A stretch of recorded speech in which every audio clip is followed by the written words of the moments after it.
Hey,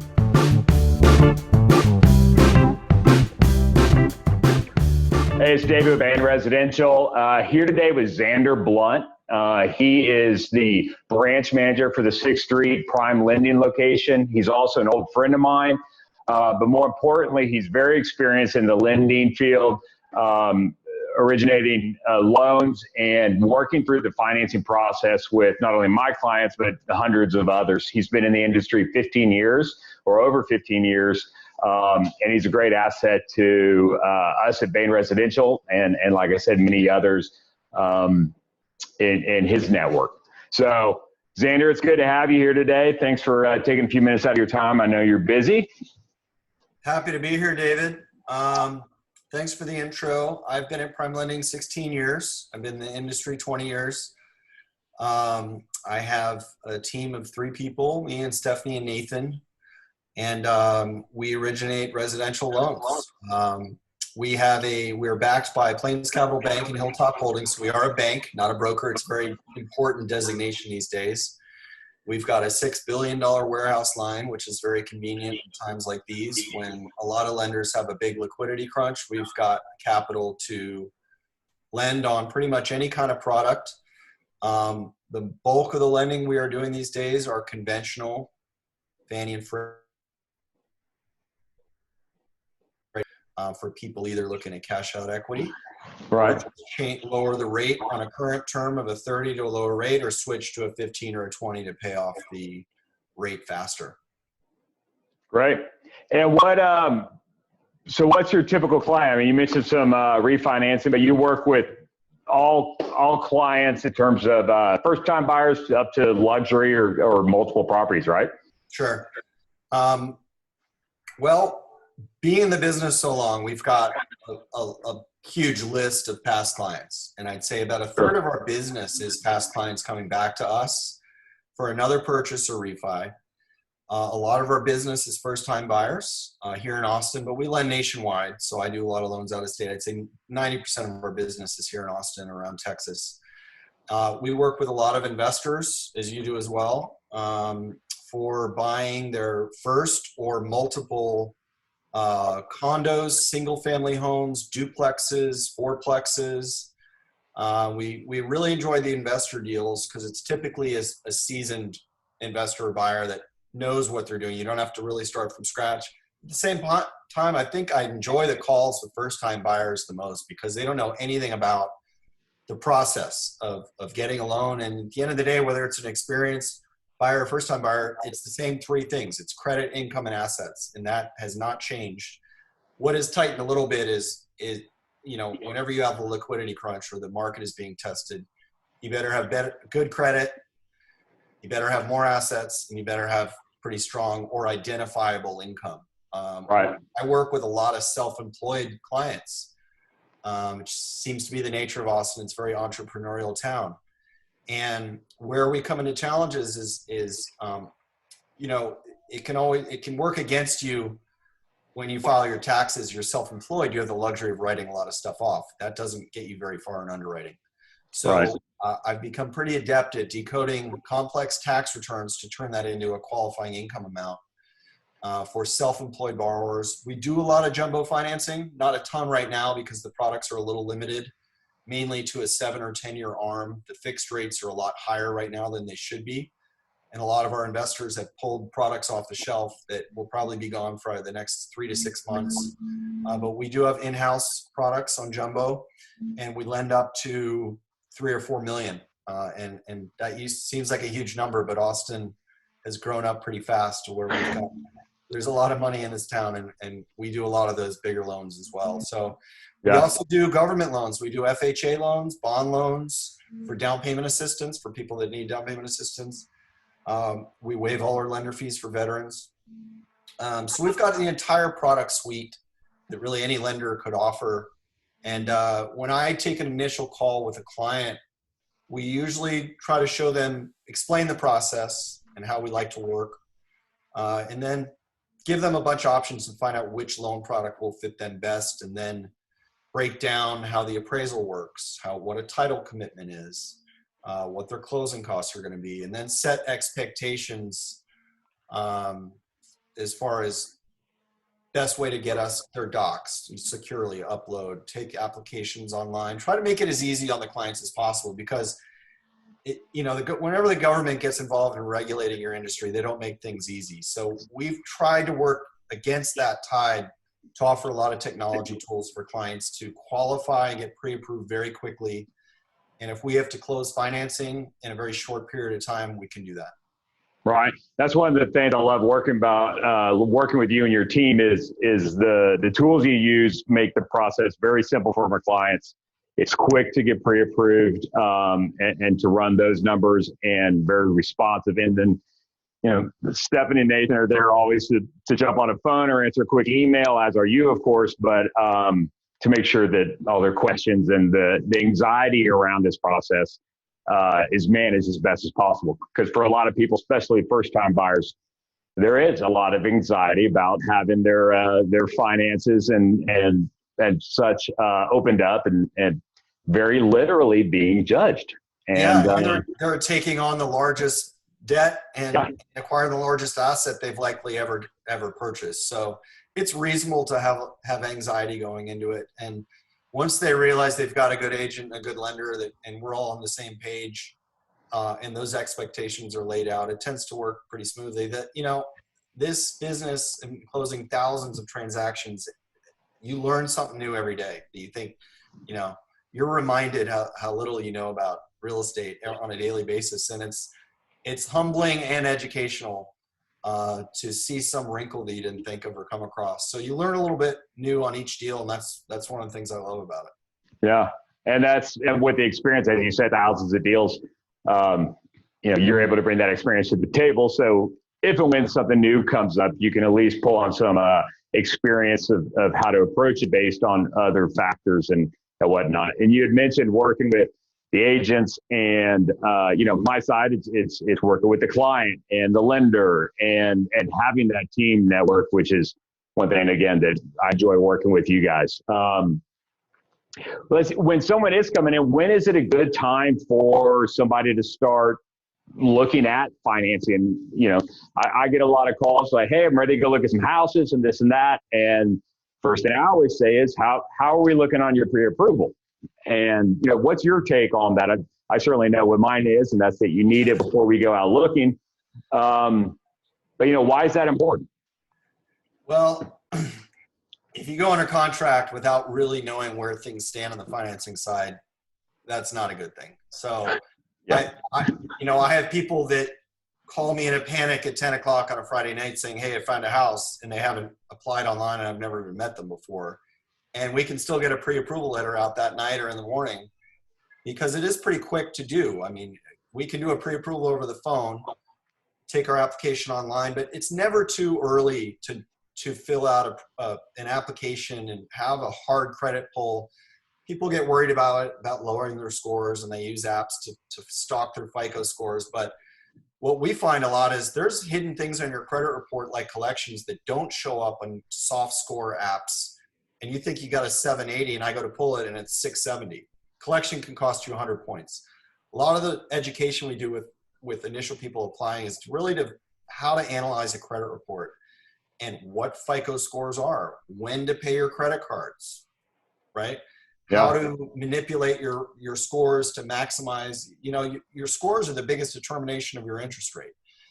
In a debt-based society that requires your credit to determine your interest rate, it's very important to have strong credit. But a lot of people don't know how the system works, and that's by design. We recommend paying your credit card bills 7 to 10 days before your due date, because that's when they're reporting your balance due. So if everybody says they pay their credit cards each month and they're paying it on the due date, each month it's showing a full balance due. Yeah. That's a trick credit card companies have always used to warrant charging higher APRs and suppress credit scores. So, that's, you go back to things you should have learned in high school or college. That's probably near the top of the list, but they don't teach you that. You walk out of English class in college and somebody's giving you a Citi MasterCard with a $5,000 limit. You're going to max that thing out and deal with the damage later. But your credit starts good. Then it drops due to negative events. So Credit is a lot of things we work on, and your interest rate is going to be affected in 20-point FICO tiers. So ideally, you want 720 FICOs or higher. There's 3 bureaus: Experian, TransUnion, and Equifax. We drop the high and the low score, and we lock the interest rate off the middle score. If there's 2 people on the loan, a husband and wife, we're going to take the lowest middle score. So there'll be a lot of times where the husband has a 780. No, the wife has a 780. The husband has the 680. Because the wife always has higher credit. Women always have higher credit, which makes zero sense. But they use debt more responsibly, and they use it more often, and that generates higher FICO scores. So we'll drop someone off the loan if the lower FICO score is going to cost them a big rate increase. Right. But every 20 points that your FICO score goes down, your rate goes up 1/8 of a point. So if you're say go from 740 to 680, that's a half point swing in your rate. That could cost you $50,000 of interest over the life of the loan. So we start with a lot of education about how FICO scores work, why a credit, if people balk at us pulling credit, we don't know what's on there. And if they may have a perfect credit report, if you have strong scores, a hard credit pull will not hurt your credit. Maybe 2 to 3 points. It's not going to change much. And then it comes back pretty quick from that. Within 10 minutes. And it is smart to freeze your scores to prevent people accessing your private info, and you can unfreeze it and we'll pull it and you can freeze it again. That's a smart thing to do. It keeps your scores intact. We can help client get rid of collections that are on there. There's a great company we use in Dallas for that. And we can do it during the loan cycle. So if there's a surprise that comes up that we didn't know about, we can usually get something in 30 to 60 days. So that's the credit piece. Then we take a close look at assets. We want to source the bank statements for the last 2 months and any and all asset accounts for seasoned funds. If there's any deposits that happen during that 60-day cycle, we're going to look at it and make sure it's a valid source of funds for down payment. A lot of self-employed business owners just assume they can use funds in their business accounts to buy houses, and that's not always the case. And that's always a surprise for people. And they say, what are you talking about? It's my money. It's my business. But there are other hoops you have to jump through to be able to use those funds. So assets is a very, save money before you have to buy a house. You need at least 5% down on a conventional loan. There are still some 3% down products available, but assume 5% down. And if you can do 20% down, then you don't have to pay mortgage insurance. And mortgage insurance is something we do a lot of these days. With rates so low, people are choosing to put minimum money down, 5 or 10% instead of 20, because that mortgage insurance payment, which is rolled into your monthly principal and interest payment, drops off as soon as you get 20% equity. So in Austin, where properties appreciate 6 to 8% per year, you're only going to have MI for 1 to 2 to maybe 3 years if you do 5, 10, or 15% down. Yeah. Then it just drops, it goes away. You order an appraisal, show it to the lender, you have 20% equity, and it drops off. So we're doing far more single lien financed loans rather than first and second liens that we used to do a lot. Knowing that properties appreciate quickly and MI will drop off. So then it comes to income. And I probably should have started that because of the pyramid of credit, income, and assets, income is by far the most important. Since the Dodd-Frank Act was passed and they designated loans QM or non-QM, qualified mortgage or non-qualified mortgage, you want to have a QM loan. It's all about the ability to repay the loan. So they highly scrutinize income. If you're W-2 salary, there's not a lot to decode there. But for self-employed borrowers, any decline in income of more than 10% has to be sourced and explained, and they can decline your loan for any reason if there is declining income. And if you're self-employed, your income is never consistent. So what we like to see is inclining income, or at least stable income. But we also see a lot of complex tax return structures where people have multiple entities. One may pass through another, or they're taking a big loss here that they assume is not part of the transaction, but we have to count everything. And it all flows back to the adjusted gross income on their 1040. And that's typically what we use. We are going to use your AGI, not your gross income or your K1 income that you made from your distributions from your business. We're going to use after write-offs. And that's usually one of the biggest challenges we face. So I'd say the first thing I always ask client is, How are you compensated? Where do you work? We look for a 2-year income and a 2-year housing history. So we got to verify your rent or your mortgage for the last 2 years and your employment for the last 2 years. And there's 4 to 5 levels of employment verification these days, 6 now, thanks to COVID. Yeah. We're verifying the employee is still active and working and making money on the day we're funding their loan. And if you're self-employed, you have to provide invoices and other things to show you are actively working. So COVID has introduced some new steps, but this is a temporary hurdle. We'll get past it, and we'll go back to the old way of doing business, which is just going to be credit, income, and assets.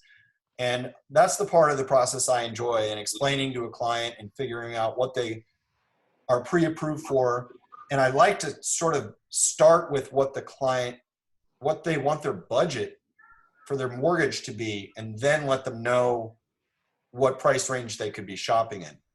A lot of lenders look at their income and say, oh, you could buy a $700,000 house, but you'd be maxed out every month and not saving any money. Yeah. So I usually start with asking, what do you want your monthly mortgage payment to be, factoring in principal, interest, taxes, insurance, mortgage insurance. Find that range. Then I come back to you and say, hey, David, they want to buy in Circle C, 550 is their ideal price point. They got 10 to 15% down. Let me know when you find a house. I'll send over a pre-approval letter. Yeah, which is one of the things I really like about the way you guys handle business. It's exactly that, because of course I've worked with other lenders, and it's been hey, they're approved for this. Like, well, that's not what we're looking for here in terms of budget. So having the knowledge that yes, they're approved for the 550, but if you need to stretch to 625 or whatever, we know ahead of time that that's an option. But that's not what we're going for. And so I think that's great. It's a nice approach that you have with the clients, and I know that my clients appreciate that. Let me ask you this: when we're looking at a lot of the times, everyone's looking for the lowest interest rate. And of course, one of the big determining factors of how much a loan costs is yes, the interest rate's in there, but also the time factor in it, 15 versus 30 and that sort of thing. So a lot of times I suggest, if you can pay it off quicker, that's better, because you're going to save a lot of money.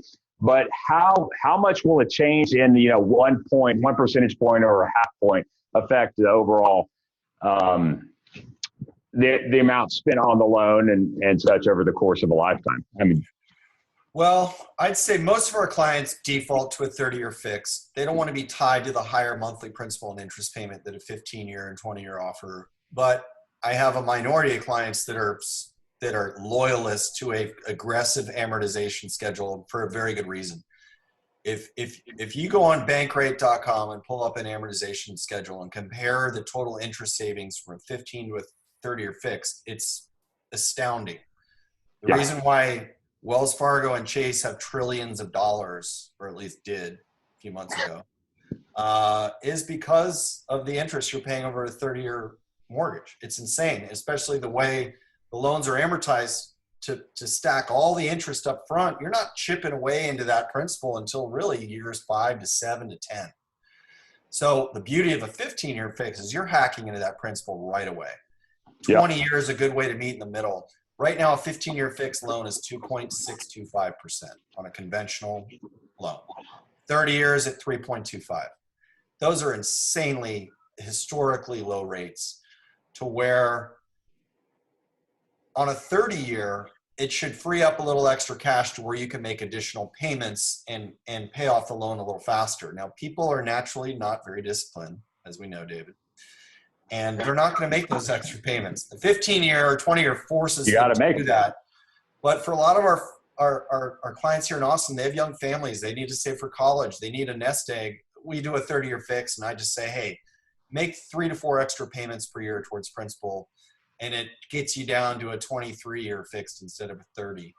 But I really love a 15-year fixed if you can swing the extra monthly payment, because it saves you so much extra interest on the life of the loan. Yeah, it absolutely does. And then, like you said, if you have a 30, but you're like, whatever, some money was left to me or whatever, you can pay it down quicker and kind of knock some of that out. And then, as you mentioned, with rates as low as they are, I mean, it's pretty darn close to free money when you take into, inflation and such, all things being equal. Now we'll see where all that ends up, but it's a good time to buy. It's a great time to buy. It's a great time to refi. And one of the silver linings of a global pandemic is shifting the balance of a seller's market back to a buyer's market, to where we finally have a little leverage. When you get a listing that you're going to have multiple offers, very likely, and you get to pick which one you like. Oh, this is cash. I know this lender. No, this is quick, and I'm not going with them. But on a buyer's market, this is not a buyer's market because there's not enough inventory. Yeah. There are other problems with being in a buyer's market where things just don't move, and you have your pick of the litter, but they're not going to appreciate well either. But right. I like evening the balance of power a little bit to where, you can negotiate a little bit, right? And that's something we're starting to see come back in the last few months, is the ability to offer a fair price for a fairly listed house and not go 50 grand over asking and then run into appraisal issues. You can make some deals now. And, we have a lot of investors that are lining up their cash, ready to make some investments on the residential and commercial side, where this always creates a lot of opportunity. 2008 created a wealth of opportunity for people that made a lot of money investing in commercial and residential real estate. And this will be no different. In fact, this will be a bigger opportunity because this global economic downturn is going to last a lot longer than the one in 2008 did. We lost 800,000 jobs in 2008. We've lost 21 million in the last 2 months. It dwarfs 20 times as much. This is going to take 2 to 3 years to recover from. And it's going to change how we live our lives in a lot of ways, how we work, how we spend our money, how we invest our money. And Austin real estate is going to remain a very safe and lucrative place to park your money. Yeah, we're very well positioned. I was reading in Forbes this morning of the number of the markets expected to, withstand and then recover from this event, and Austin was up there. We just have a strong underlying infrastructure that really creates a lot of strength to our market. You'd mentioned something about the appraisal and running into appraisal issues and people, under multiple offer scenarios and all that good stuff. And unless they are, the partially waived, then it's got to appraise from your point of view, from the lender. Tell us a little bit about how that works for the lender with the appraisal and why that's important and what they're looking for and why you want it to appraise. Appraisal is a critically important part of the deal. I mean, the market is going to set the price for a house. What a buyer is willing to pay. That's classic macroeconomics. So right. The lenders need some third-party way to value a property to know the collateral they're lending on, right? We use an in-house panel of appraisers that we've used for 10 years of 10 to 15 people in Austin and surrounding areas to identify comparable properties that have sold in the last year, ideally the last 6 months, but up to a year, within a mile of the subject property. Sometimes you have to go further out if it's a unique property. In subdivisions in Round Rock or South Austin or North Austin, where there's a lot of comps available, appraisals are easy, but we see a lot of tricky appraisals. We have to lend off the lower of the sales price or the appraisal value. Right. So let's say you have a listing in Circle C and there's 8 offers and it bid up the contract price 50 grand over asking. You're going to end up higher than the comps are going to support this individual deal. The client has to make up that difference with a bigger down payment, or we have to finance more and hope you have the equity to do that or the loan product to do that. So the appraisal process is a critical component when negotiating the deal up front, explaining to the client how an appraisal may affect underwriting. We still see appraisals coming a little short every once in a while. And a lot of the times people don't blink. They just pay the difference. It's awesome. They know they'll make it up. And I've seen deals fall apart over $3,000 shortage on an appraisal. $1,000, just completely insane stuff that you wouldn't think would derail a deal, but people call their bluff and then walk on an appraisal shortage of $2,000. You've seen it all. But the appraisal is designed to give some third-party valuation. And the way appraisers comp a property is different from how realtors comp a property. That Fannie Mae and Freddie Mac have their own calculations. And then the automated underwriting software that Fannie and Freddie use are now generating property inspection waivers. So if I get a deal that has a lot of equity or a big down payment, on half the conventional loans right now, I don't even need an appraisal. That means I can close the deal in 3 weeks. Well, you and I did a deal like that recently. Yeah, it's coming up more and more often, which is also due to COVID. But I'm hoping that they keep that finding, because Fannie and Freddie use county data, census data, collateral data from CoreLogic and other third-party stuff, and they can assess a risk valuation. And if the risk is acceptable and they feel like the property is fairly valued, you're not going to need an appraisal. That saves the client $550. It saves us a week or two off our closing time, and we could turn around deals really fast. Yeah, it takes a lot of anxiety out of the deal also on both sides. I mean, even if your property is going to appraise and you're selling it, there's still, who's this guy coming in or girl and this woman that's going to appraise my property, and do they know what they're doing? And I've worked deals where they don't have a stable of appraisers that they work with regularly, and they put out an RFP that whoever's appraised in the county or whoever's licensed in the county can come and submit their proposal to do it, and time and all this. And you may be have a luxury listing, and they're sending an appraiser that's never done a luxury property or an investment property or whatever it is. So y'all having people you work with regularly doing that, it provides a lot of confidence for not only the seller but the buyer as well. So that's definitely a big positive. When I'm of course, another big process of it is running the title documents and getting the Schedule B and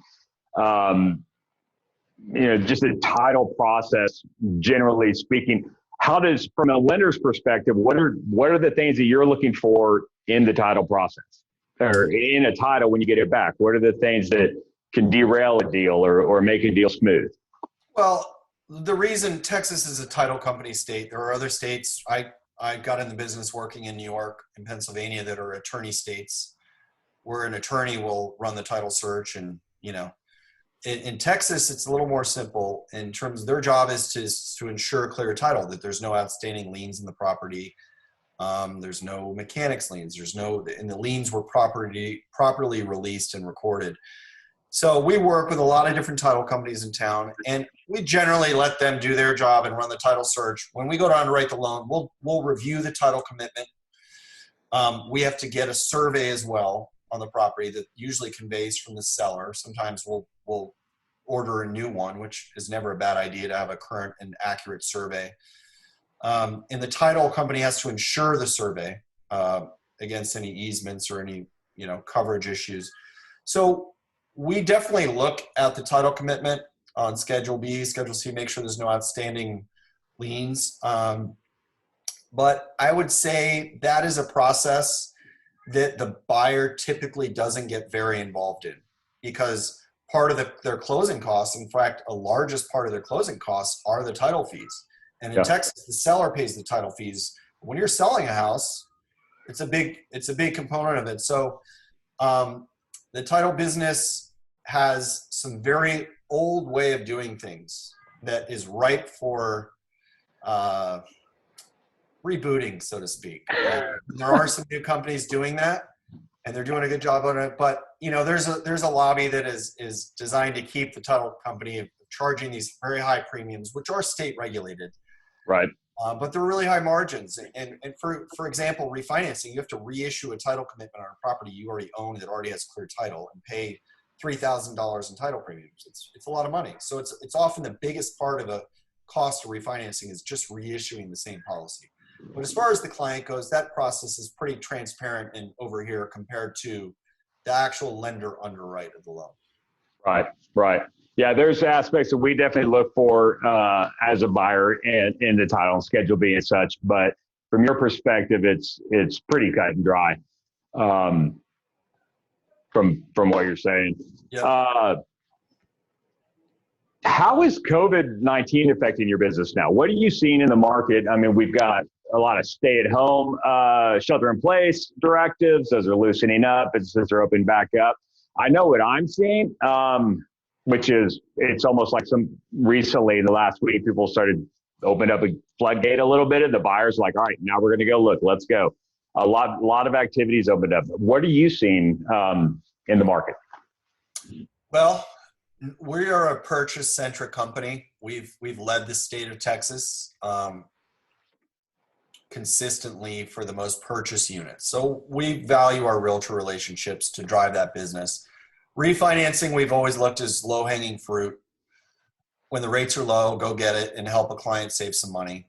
Past client, new client. We're always going to help people refi, but we focus and prioritize purchase business. This spring is usually, spring is usually the purchase season. People like to move based around their school years. So spring and fall are the busy times of year. Summer and winter are usually a little slower. Now, December, for some reason, is always a crazy busy month because people like to get things done before the end of the year. Yeah.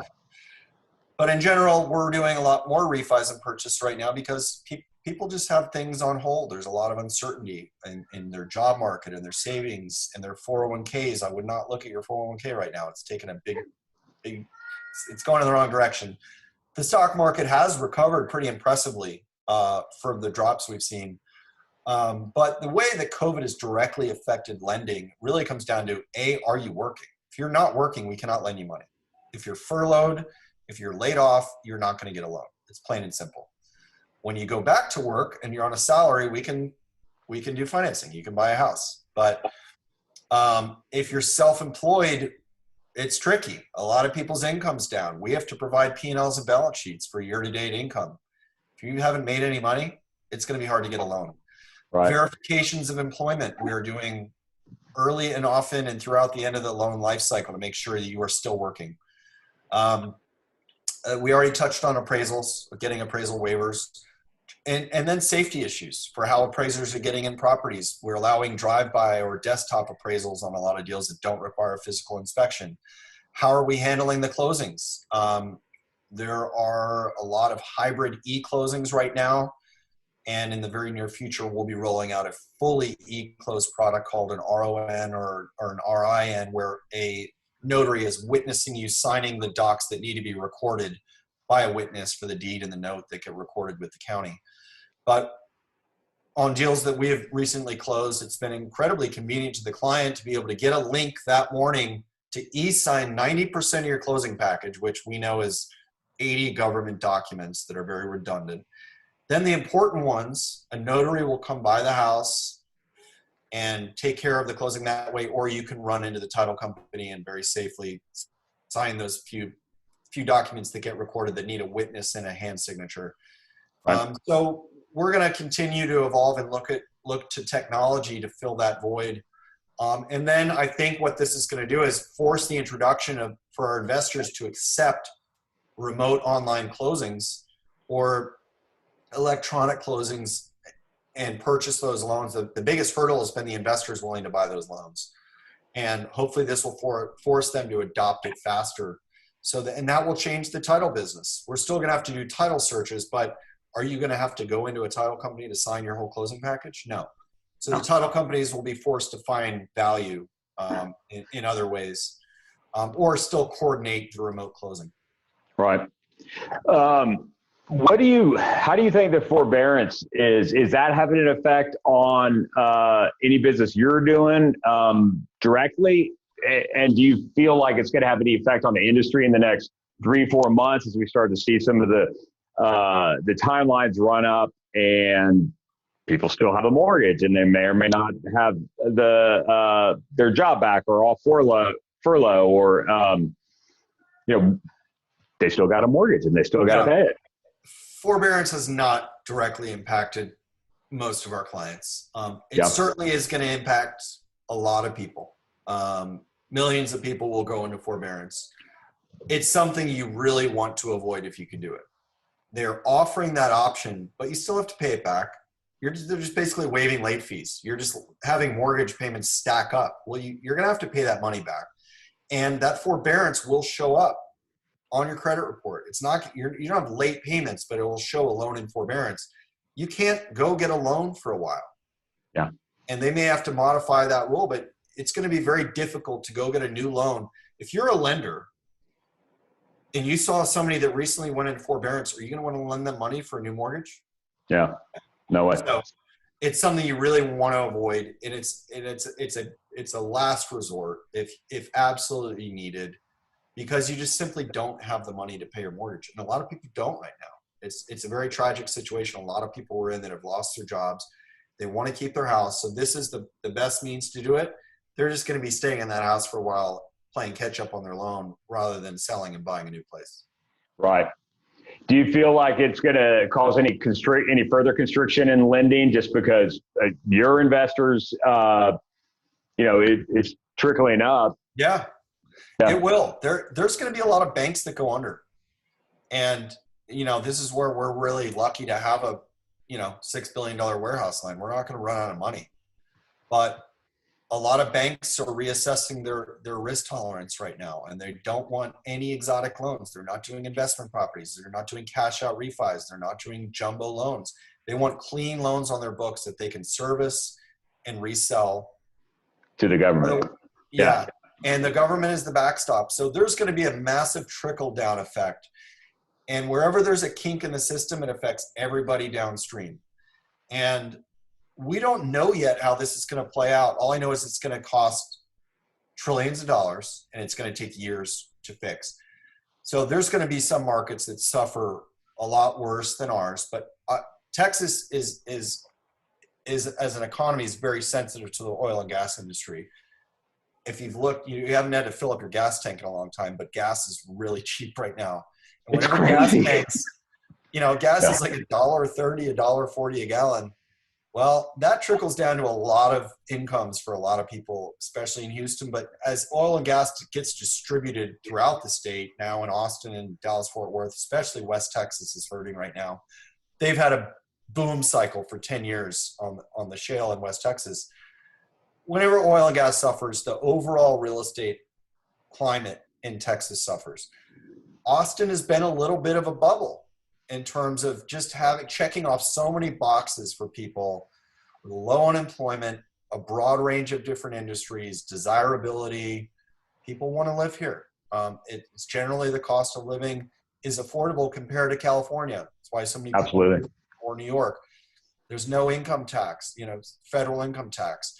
We make up for that with high property taxes, but still the cost of, it's not what I call an affordable town anymore compared to San Antonio or smaller towns around Texas, but it does have such a high overall quality of life that we will get through a global pandemic related downturn a lot faster than other markets. Yes, we certainly will. And when you say you use the word bubble, I want to clarify, I think, not so much that it's a bubble in terms of the market looking to burst and it's artificially inflated, but more correct in terms of we're an island we're a unique island where our market looks different than the rest of Texas. That's a better word for it. We're a little bit of an anomaly. Yeah. All right. Well, I wanted to make sure we were on the same page on that one. And I think, I agree with you, and I know we'd follow a lot of the same economists that would agree. It's wild times for sure. So, how do we prepare for a mortgage? I've got a client that want to buy a house in 6 months. What's a good way for them to start preparing for that process so that when they come to you, they're looking in good shape? I like to hop on the phone with the client to just make the introduction, get to know them, develop a personal connection. It is more than just a transaction because there's a lot that we ask of the clients. They're sharing personal information. They need to know who I am. So myself, Stephanie, or Nathan will hop on a call, and then We direct them to my website. It's just my name, zanderblunt.com. They fill out a loan app. We have a secure upload tool to upload sensitive documents that they don't want to email. And then we jump on it and review their income, assets, and credit. And our goal is to be able to turn around any pre-approval in the same day, if not within a few hours. Knowing that in a market like Austin, if something comes on and they need to jump on an offer, it may be gone. Yeah. So sure. A lot of clients ideally have already been pre-approved with us. So we're just waiting for that text from the realtor or the client saying, hey, I found a house. We plug in the specific property taxes for that property, update the numbers, send out the pre-approval letter, pull current rates. Rates are fluctuating pretty wildly. They're really low right now, but we are going to see volatile swings in the market to where rates could go from 3.25 to 3.75 in a day or two. You could see 50 basis point, half point swings overnight, depending on what Trump tweets, or the Fed is still propping up the market. They're the biggest buyer of mortgage-backed securities and bonds right now, and they will be for the foreseeable future.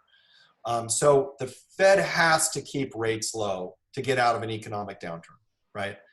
So with rates staying low, we're going to see continued refinancing, continued purchase business. And on those deals, you're still going to want to move quickly and efficiently. You don't want to be doing a mortgage for 60 to 90 days like you have to do with Chase or Wells or Quicken. Yeah. With really big banks or the online lenders, there's a lot of red flags. On the online lenders, they're charging 2 points to lock in your rate. That can be $10,000 that you don't recoup for 10 to 15 years in your loan.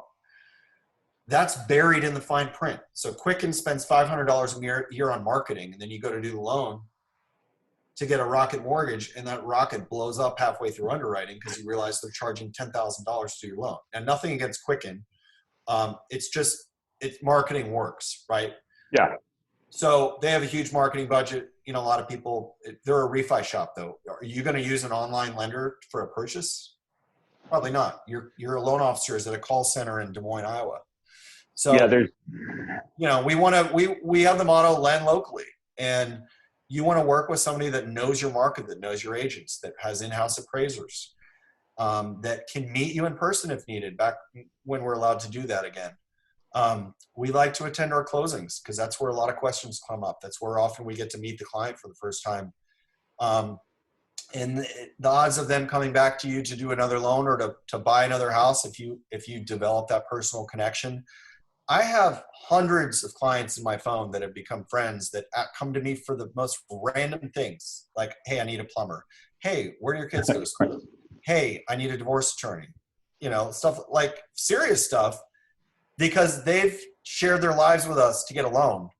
And sometimes we have to go through some crazy underwriting battles to get approved on really tricky deals, whether it's jumbos or self-employed or minimum down or credit distressed. You got to battle, and we go all in with the client to get those deals done. By the end of it, you feel pretty connected, so that years later you might run into someone going, that guy did my loan, right? So that's something we take pride in, and that we're not just here to help them with a mortgage.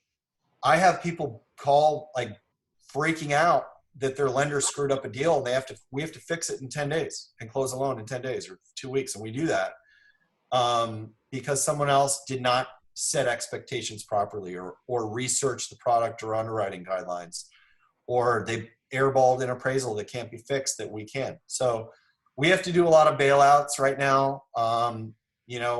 People love and trust their credit union, and it's great for a car loan or a checking account.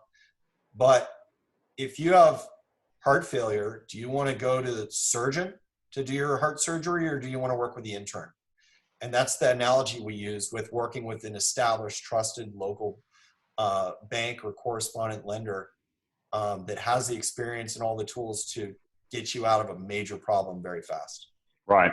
There really is a lot to say about working with somebody local that knows the market, has the appraisers, and that you can walk into their office, figuratively these days, but and know that you can hold them accountable face to face, and that they're there, and have your back. I know that you've certainly jumped through some hoops for my clients before, and it's been appreciated. And then I've also had clients miss out on deals because they've used insisted on using some online lender.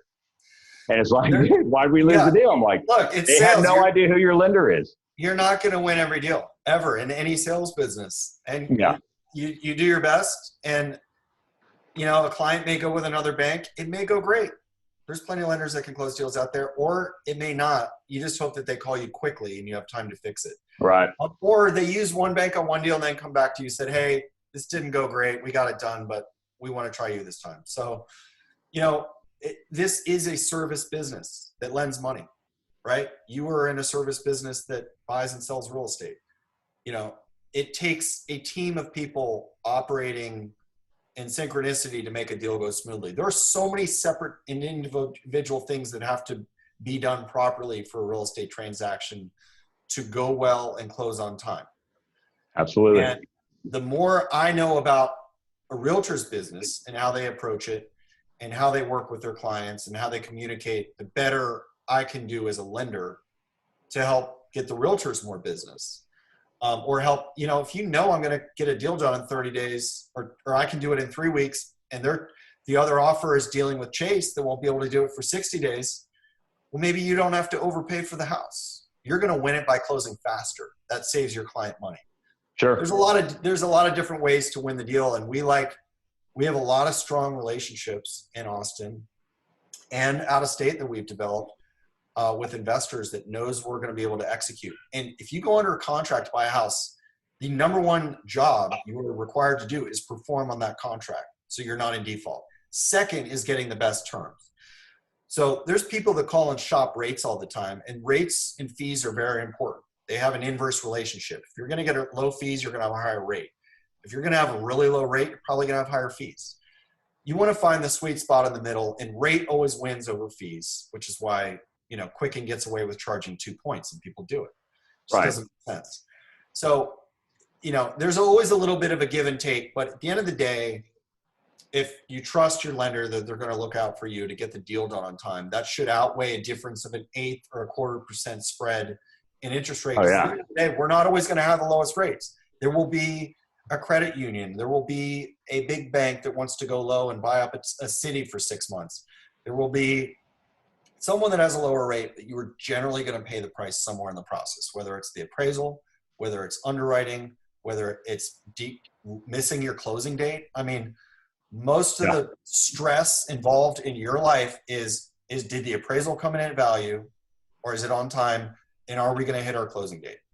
So after you've done your job of finding the house, or you've gone under contract on a listing, it's up to the lender to perform. And as you know, of the 200 lenders in town, there's only about 10 that are any good. And there's 10,000 realtors in this town. I'm not going to tell you how many are really good. A lot of them. They're all amazing. They're amazing. All of them. Every single one is perfect. No. I think everyone should call up Zander. I would say the same, dude. But, people just like to get into real estate. Yep.